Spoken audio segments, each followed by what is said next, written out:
Today I want to teach you a little improvisation exercise that will help you if you are just starting out with blues and jazz in particular.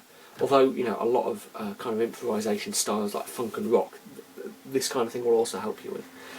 It's going to be based on a minor pentatonic scale, A minor pentatonic, okay? A little while ago I made a video about pentatonic scales in general and why they're so useful. I'll include a link to that in an annotation, and if you haven't seen it, go and check it out, okay? It explains what pentatonics are and why they're so useful from the point of view of improvisation. Briefly, the idea with a pentatonic is it's such a universal scale that whatever chord sequence you happen to be playing, if you improvise on the pentatonic in the same key, it will always sound pretty much okay, more or less, yeah? So in that last video we looked just at major pentatonics. Today we're going to look at minor pentatonics, which are slightly different. You use them in the same way, but they're constructed slightly differently. Let's look at how. If we take a major pentatonic, C major, that's C major pentatonic scale. C, D, E, G, A, and back up to C. It's called pentatonic, of course, because it's got 5 notes, 5 unique notes, okay? And they are the root, second, major third, fifth, and major sixth. The minor pentatonic is, like I say, slightly different. Starting on A, for A minor pentatonic, we go A, C, D, E, G, and back to A. Yeah? So instead of 1, 2, 3, 5, 6, we're going 1, 3, 4, 5, 7, and it's a minor third and a minor seventh. Yeah?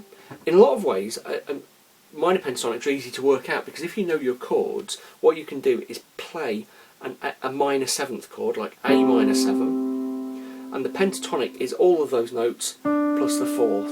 So if you're struggling to find the minor pentatonic, just find the minor 7th chord and add the fourth. So that's A minor pentatonic. Say we wanted to find C minor pentatonic, C minor 7 chord, 1, 2, 3, 4, and there we have the pentatonic scale. Okay, so there we go. As I say, if you're a bit mystified by pentatonics, check out that earlier video, and hopefully it will make things a bit clearer. Right, let's have a look at this exercise. It's going to be based on a very simple left-hand chord sequence that's kind of quite jazzy, bluesy, funky. I'll just play it through, and then we'll look at how we can use the pentatonic, the A minor pentatonic, to improvise over the top. Okay, so the chord sequence goes like this: A minor 7, B minor 7, C major 7, D minor 7, E7. Yeah, and we're going to split that up so in terms of beats, so it goes like this: 1, 2, 3, 4, 2, 2, 3, 4, 3, 2, 3, 4, 4, 2, 3, 4, and back to the start. So it's a simple loop with 4 beats on each of the first 3 chords, and then 2 each on those. Yeah, so 1.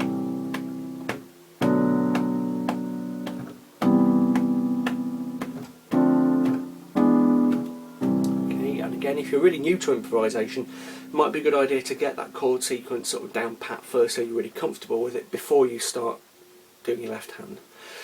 Just a quick thing to say, if that on your piano is sounding kind of muddy, and if you're playing an acoustic piano particularly, it might, then just play it as a shell chord. Okay, I looked at shell chords not long ago, I'll include a link to the video, but it means just taking out the middle 2 notes and playing the root and the 7th.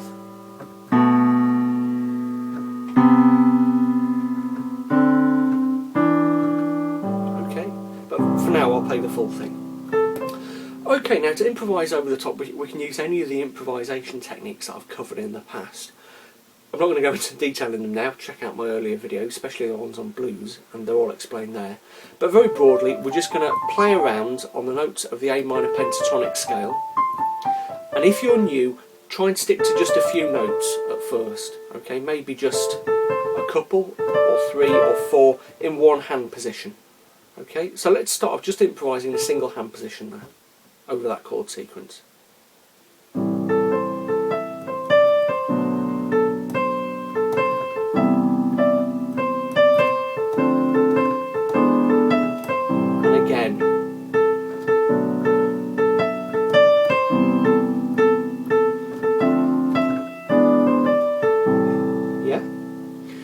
when you're comfortable with that, or I mean, if you're a competent improviser or beginning to become a competent improviser already, you can branch out. You know, we can go a little bit further. Keep it nice and steady and bluesy. This exercise, I mean, you can play it fast, but it works best as a kind of more sort of slow, steady, bluesy piece. Okay.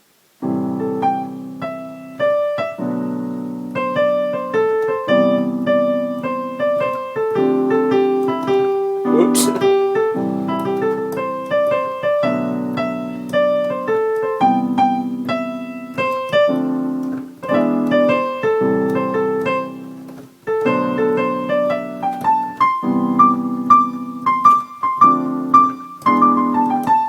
Okay, and so on, and keep expanding. After a while, you can, you know, try playing 2 or 3 notes at the same time, making little chords.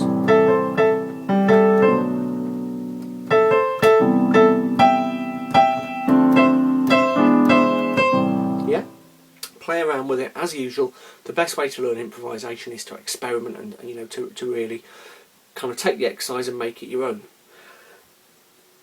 Play it again and again and again, as usual. Try changing the key. Try and see if you can transpose it into a different key. That's always really good exercise, because at the minute we're playing in A minor, which is the most simple of the minor keys. Just something interesting you might have noticed. We looked at the C major pentatonic scale and then the A minor. The notes are actually the same. Okay, so in C major, C, D, E, G, A, C, and in A minor, A, C, D, E, G, A. Exactly the same notes, but just in a different order, because we're playing them from a different starting position. We're starting on the A rather than the C. That's because A minor is what's called the relative minor key of C major. Okay, and indeed C major is the relative major of A minor. Minor and major key, you might know this already, but if you don't, it's worth knowing. Minor and major keys come in pairs. Okay, and what they have in common is the number of sharps and flats that they share. Yeah, so you can, you know, if you're used to playing piano music, got some in front of me here, you'll know that every piece has a key signature at the start telling you how many sharps and flats that particular piece of music's in. Okay, so if we see 3 sharps, we know that it's in either A major or the relative minor F sharp minor, and the first chord, which here is A, tells us that it's actually, this one is actually in A major. Also, yeah, the title kind of gives it away as well. Okay, understanding relative minors and majors maybe is a subject for another video another day. The quick way of finding them, if you've got a major key, just go up 6 notes to the scale, 1, 2, 3, 4, 5, 6, and that will be the first note of the relative minor, an A, yeah? Okay, so C, 1, 2, 3, 4, 5, 6, relative minor, the A, and if you want to know the relative major of a minor scale, just go up a minor third, 1, 2, 3 notes up the scale, you're back to C. Okay, so try that another key, E flat, 1, 2, 3, 4, 5, 6, the relative minor is C, and if you saw a piece of music in C minor, it would have 3 flats in the key signature, just like E flat major. Okay, I'm not going to dig down too deeply into that now, but it's worth knowing that if you're learning your pentatonic scales, which is worth doing, you know, they're going to come in pairs. Okay, so the minor and the major will be identical. So there we go. When it comes to learning improvisation, pentatonics are really useful. My personal approach is actually to use the blues scale to start, to start people off with improvisation. And if you have done anything from my book, you use my book at all to learn improvisation, you will have gone the blues scale route. Talking of my book, I'm just trying to see if I've got a copy around to show you. No, I haven't. Good planning there, Bill. Anyway, check out my book, How to Really Play the Piano. It's £14.95, that is for the print edition, £9.95 for the digital edition. I'll include links in the video and in the video description. Okay.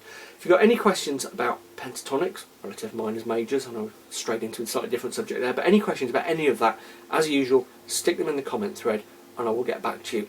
I'm not always going to reply straight away, I'm afraid, because I get quite a lot of email questions as well.